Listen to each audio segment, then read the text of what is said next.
Indiana Governor Mike Pence there, taking the stage along with members of his family there after delivering his speech formally accepting vice presidential nomination of the Republican Party. We saw immediately after his speech Donald Trump coming out to greet him and waving at the crowd, the two men there lingering for a moment before Mr. Trump walked off the stage.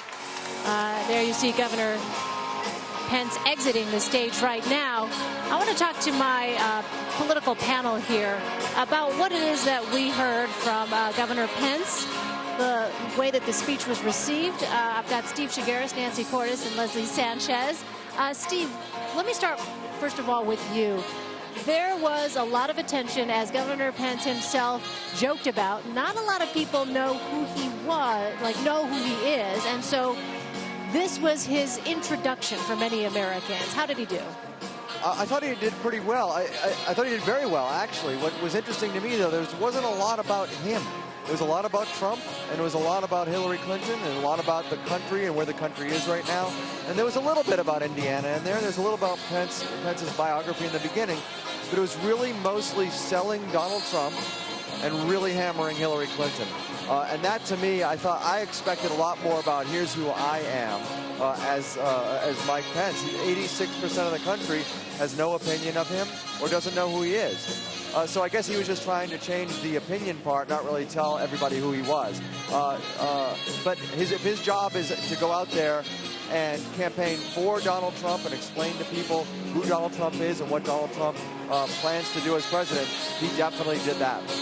You know, interestingly, Leslie, this moment here, having Donald Trump walk out on the stage for a brief moment, giving him the thumbs up, pointing at him, basically saying, it's my guy, right? This is the optic that they wanted to present. What did you make of that moment? That's going to be the headline on every major newspaper around the country tomorrow. It's the two of them together. That's exactly the photo op that they wanted. And it's the story that they wanted. You know, it's interesting. They did take a page from the Clinton-Gore playbook in the sense that he went out there, and Al Gore had done that same self-deprecation, you know, kind of attitude. You wanted excitement, you got me. It was kind of the same, very similar line that Gore did, I believe, in '96. But it was very effective. He did the things we talked about, told a little bit of personal story, talked about the successes in Indiana. And it also harkens to an idea a lot of conservatives, Republicans believe, is that the states that have Republican governors have shown, at least since the recession in 2009, that they've done economically better than states led by Democratic governors. So he's really showing our solutions matter. We're going to take that to Washington. And he had a whole list of ideas and solutions to talk about.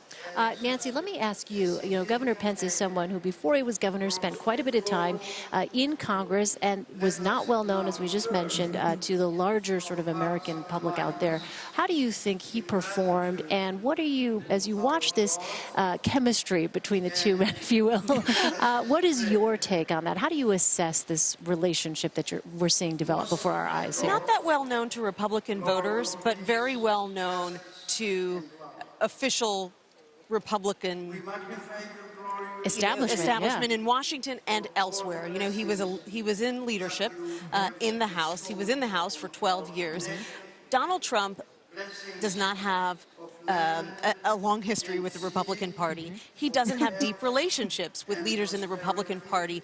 Mike Pence does. And so his job tonight was to send a message to worried Republicans, wavering Republicans. Hey, you may not know him that well, but you know me.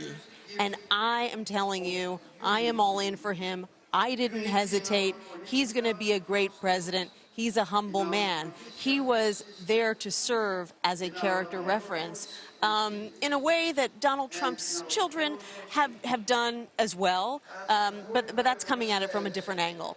And I think by that measure, you know, he succeeded. He hasn't known Donald Trump that well for that long, but he managed to sound that like he was all in, which was his main job. You're nodding your head, Steve. I think it's a great point, and I think the family is out there to talk to voters and say, this is who my dad is. Mike Pence talking to voters, but talking to Republicans and assuring them this is the right guy to be your nominee. And so that photo op, Steve, you know, that moment where we, as we just talked about, where we saw the two men together, Donald Trump didn't say anything. I thought perhaps for a moment, I thought. First night this week. Well, it is. I mean, he did earlier. He did, yeah. But I wondered, you know, is he going to say something? What is he going to do? But they obviously want that photo to say it all, that the chemistry is there. What else did you hear in that speech, Leslie? You know, the crowd here seemed to really be energized at various points. There was a mix of sort of anti-Hillary rhetoric, but also pro-Trump rhetoric as well. And that's not necessarily something that we've seen in equal balance throughout the convention. Not at all, because very much we've talked about this is becoming the anti-Hillary alternative, you know, and they laid out, though. He started to talk about taxes, which we knew was going to be the economic issue. Talked about jobs. But they did, you know, touch to the African-American and Hispanic communities, things we weren't expecting to hear, and we certainly heard Newt Gingrich kind of lay that out as well. He talked about immigration, but I don't believe he necessarily talked about the wall in the same way that we certainly heard Ted Cruz talk about it. So it was like, we're going to look at fixing these things. And these are big applause lines in this hall. Consistent, but not anything so stark that I think establishment Republicans, folks who are kind of on the fence, want reasonable solution, wouldn't scratch their head and go, no, that's out of line, or it's not consistent with what I believe. I think it was very consistent with what Republicans are used to. All right, you mentioned Senator Ted Cruz. You wanted to say something, Nancy? I will point out that during the speech, Hillary Clinton, or her campaign, tweeted out a quote from Mike Pence from 2005 that was, shall we say, a little bit more complimentary than he was in the speech tonight. He said, I think Hillary Clinton is an enormously appealing individual. This is one of the most admired, not only women, but public people in America. Wow. So this is something that the Clinton campaign is getting better and better at as the Rapid week goes response on, in real time. which is pointing out that a lot of people who are savaging her on that stage have not necessarily always felt that way, and I'm pretty sure that you're going to see a lot more of that from the Clinton campaign tomorrow, because Donald Trump is actually on record dating back decades as having a lot of nice things Well, to as say about recently as Hillary Clinton. 2012. But at this point, who is that really You know. trying to target? Obviously undecideds, but I mean, aren't a lot of people's impressions already sort of baked in at this point? We talk about that all the time. Sure, but they're pushing back, you know, and they're it's sort of having fun, but at the same time saying, hey, look, these guys have flipped. You know, these guys were saying great things about me. She And, wasn't you know, we under could work- investigation. She didn't have this massive, like, flaws. Well- she was so flawed then, but there's so many. I think the disparity is a distinction that should be relevant. I think where some Republicans can say they flipped too is on Benghazi. A lot of these people This- said this stuff before that- 2012, Exactly. before the Benghazi attack, and now Exactly. they flip, right? Well, So- but the goal for the Clinton campaign is to just cast down on everything that they're saying. Saying, look, you know, you can't trust them. They're going overboard, and so, you know, don't pay a lot of attention to what they have to say this morning. All right, and with that, day three, we could hear the giant sonic boom of the gavel behind us. Day three coming to a close here.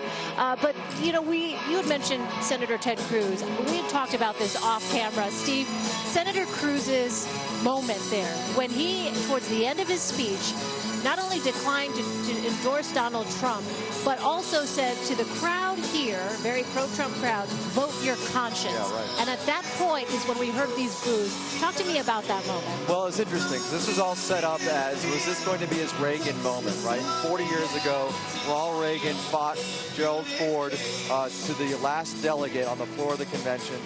He narrowly lost the delegate count to Ford, who became the nominee. And at that point, after Ford's acceptance speech, he pointed up and said, Reagan, come on down and give a speech. And Reagan gave this speech that basically laid out his conservative, it was a very short speech, laid out his conservative vision for the party, but was sort of gracious to Ford, never endorsed him, but then moved on. And the delegates after that speech said, wait a minute, maybe we nominated the wrong guy, right? I think Cruz miscalculated. This is not the same room as 1976. Right. This is Donald Trump's room. This isn't a split room like it was in 76. Yeah. Cruz came in with the same strategy, Yeah. and it didn't work out for him. Let's go ahead and play before I want to talk about this some more, but for our viewers who might have missed it, it was definitely a moment. We're going to play it for you right now. If you love our country and love your children as much as I know that you do, stand and speak and vote your conscience. Vote for candidates up and down the ticket who you trust to defend our freedom and to be faithful to the Constitution.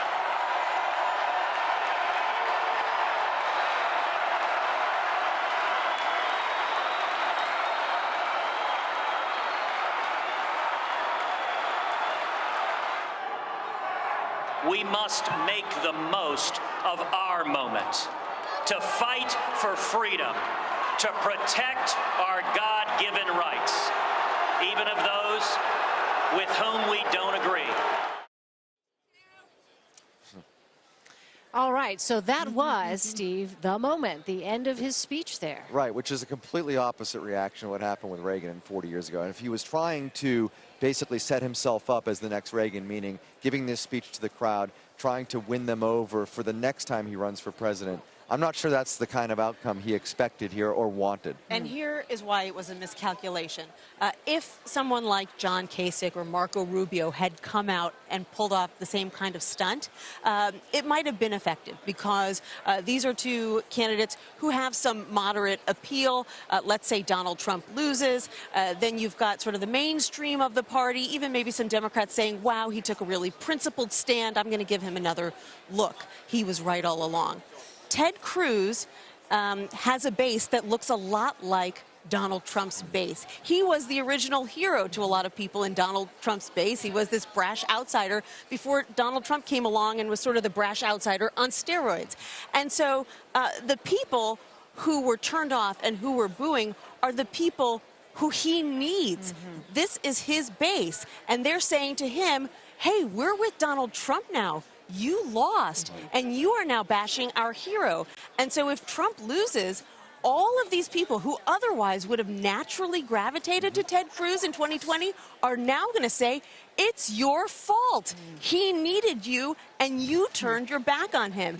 Which is why this is, for someone who is incredibly strategic and incredibly intelligent, it is really surprising. Well, I think he thought he had this audience, too. This speech, up until that point, it seemed like he had was going very well for him. The audience was loving it. The audience was with him that entire speech, and it got to the point where it was clear that this should have been the point in the speech where he should have said, and let's vote for Donald Trump, or I endorse Donald Trump, or let's move forward united. And he didn't do that. And I think that the audience realized that was not going to happen, and they just flipped on him. It was instantaneous. I mean, sitting here watching it, it was an instantaneous. Oh, you could feel it. There were people right above us who were booing. Here's the interesting thing about Ted Cruz.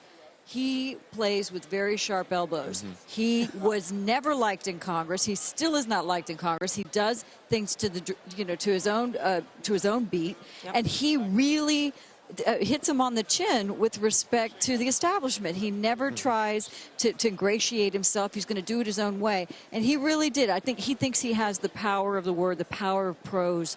And he wove together this beautiful speech on this prose on liberty and freedoms and laid it out. And people were like, exactly, that's what I believe he was getting cheered as a conservative. That's what I do. And then he tried to maneuver them, it's like, as a fundraising pitch for his own line, and text my phone number. And you could give $3 and I'll add you to my database. And it became extremely shrewd, and it became extremely self-serving. And I think this audience was just too smart for that. Steve? Yeah, every Republican, top to bottom, holds Ronald Reagan up as their idol, right?